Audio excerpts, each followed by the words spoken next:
Muy buenos días, queridos estudiantes. Todos ustedes sean bienvenidos a esta nueva clase de historia, siendo hoy 11 de noviembre del año 2020. El objetivo es analizar y comprender los conceptos de tiempo, historia, cultura y trabajo a través del examen de diferentes producciones, manifestaciones humanas para establecer las razones profundas de sus afanes, proyectos y utopías. En la unidad 5 tenemos la búsqueda de la identidad latinoamericana. Pasemos a la independencia y el papel de las mujeres en la independencia de la Colombia. Cuando cesaron las batallas, los tradicionales grupos marginados de la sociedad indígena y mujeres que sirvieron a la causa independentista fueron devueltos a la esfera de exclusión social, del poder y del saber que habían ocupado durante los siglos del coloniaje. En el caso de las mujeres, con el tradicional pretexto de las funciones y responsabilidades propias de su sexo, fueron nuevamente recluidas en sus hogares o en conventos relegadas del escenario público que les había servido para conseguir una emancipación que era de sus pueblos, pero también de sí mismas. Pero nos hemos preguntado cuál fue el papel de la mujer en este proceso. Las mujeres fueron protagonistas fundamentales en la contienda emancipadora. Tradicionalmente, el papel de la mujer en la colonia era de esposa, madre, campesina, esclava, y había muchas en la servidumbre. Debido al rol que desempeñaban, podían llegar a lugares donde los hombres no podían estar. Por eso eran las grandes aliadas de la independencia. Luego vamos a observar la Revolución Mexicana. Se llama Revolución Mexicana el conflicto armado que inició el 20 de noviembre de 1910, cuando Porfirio Díaz, después de haberse reelegido 7 veces, iba por la octava. Causas de la Revolución Mexicana, el llamado porfiriato.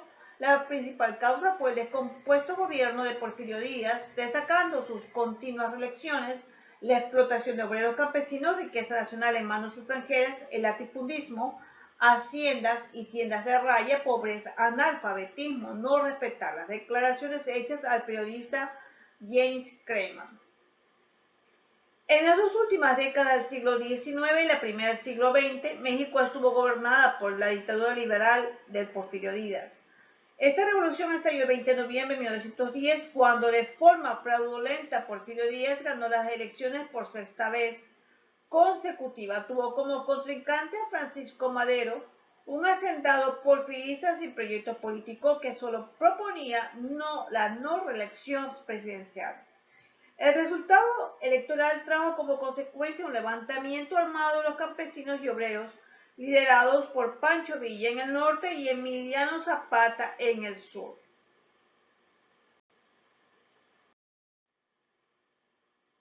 Luego de esto observamos que hacia el año de 1929 la economía estadounidense se dio una combinación de factores que favoreció la crisis, el famoso crack de 1929.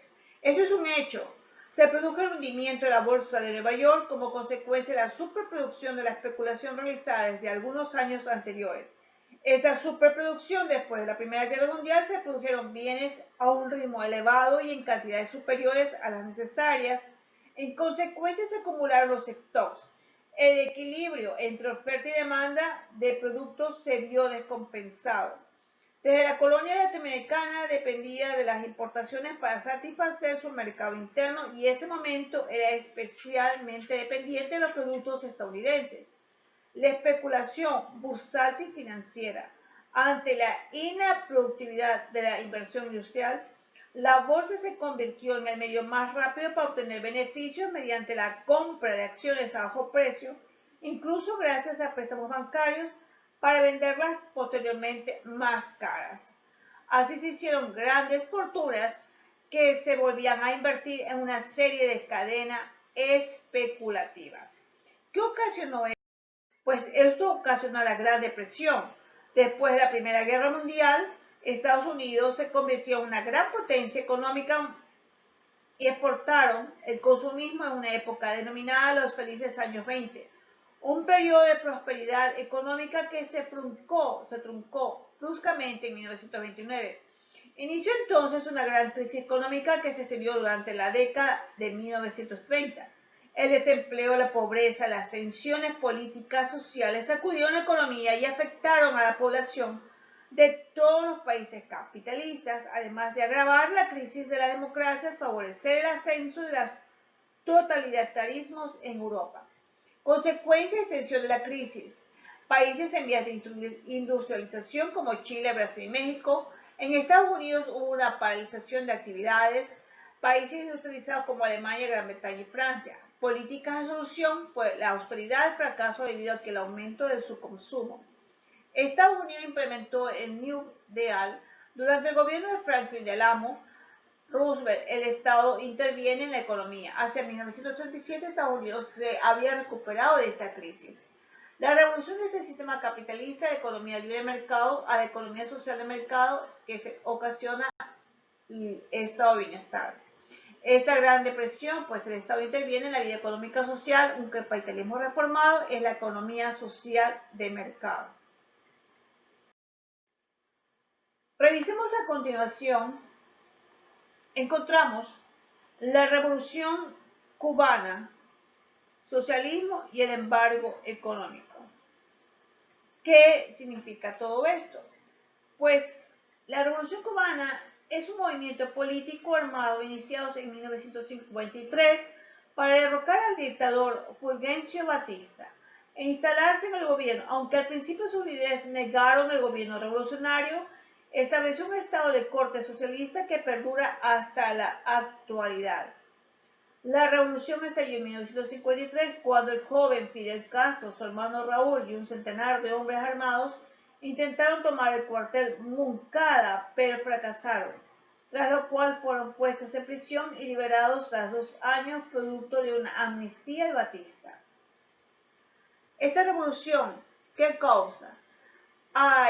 Aunque Cuba con su revolución inicia un sistema de comunista de gobierno, ha tenido adaptaciones a un modelo más bien socialista que permite algunas libertades económicas. Estados Unidos impuso un embargo económico a Cuba desde 1960 a la fecha con el objetivo de provocar la caída del gobierno de la isla con medidas coercitivas unilaterales que muchos países han rechazado por años pero que todavía se mantienen. Instalada desde 1953, la Revolución Cubana es considerada la más exitosa de América, incluso pudo sobrevivir a la caída de la URSS y algunos dicen que se ha fortalecido con nuevas alianzas en el hemisferio. Recientemente se relajaron las presiones entre Estados Unidos y Cuba, permitiendo la eliminación de algunas restricciones del embargo económico. Sin embargo, con la llegada de Trump al gobierno de Estados Unidos se volvieron a recrudecer estas medidas de bloqueo económico. Las causas de la Revolución Cubana, el autoritarismo de Fulgencio Batista, que llegó a poder mediante el golpe de Estado, dependencia económica del exterior, en especial de Estados Unidos, corrupción, mala administración y falta de políticas sociales hacia los desposeídos. Tenemos que el embargo económico, que para el 2015 sigue vigente, consiste en la prohibición a personas y empresas norteamericanas de tener vínculos comerciales en Cuba. El embargo comercial hacia Cuba es el más prolongado que se conoce en la historia moderada. Según el gobierno cubano, el embargo ha generado daños por 1.11 billones de dólares y su levantamiento ha sido solicitado una veintena de veces por la ONU. ¿Esto qué ocasiona? Pues ha habido logros e imitaciones. Se conocen los impactos del bloqueo en el sector productivo de Cuba. Entre los aspectos positivos de la revolución para la sociedad cubana están autonomía política, emancipación a nivel cultural, la inversión en salud y educación públicas gratuitas son prioridad para el gobierno de Cuba. Tienen elevados niveles de alfabetización y esperanza de vida. Existen muchos aspectos del Estado cubano que se pueden considerar como negativos, retos o elementos caducos. Si bien fueron nacionalizados, estatizados los medios de producción, los problemas de abastecimiento, racionamiento de alimentos, en determinados periodos han dejado ver los problemas de improductividad del modelo y ha hecho a la isla dependiente del auxilio económico de la Unión Soviética y más recientemente de Venezuela. La propiedad de los medios de producción está reservada al gobierno y a extranjeros. Los médicos cubanos han contribuido en la salud en varios países del mundo, siendo una de las profesiones más reconocidas a nivel mundial la medicina de Cuba y también la educación por su alto nivel de preparación. La esperanza es desear que algo suceda, la fe es creer que va a suceder y la valentía es hacer que suceda. Pues les dejo un video sobre la Revolución Cubana. Lean su libro de historia, prepárense que se acercan los parciales, los trimestrales. Tengan todos ustedes una bendecida tarde.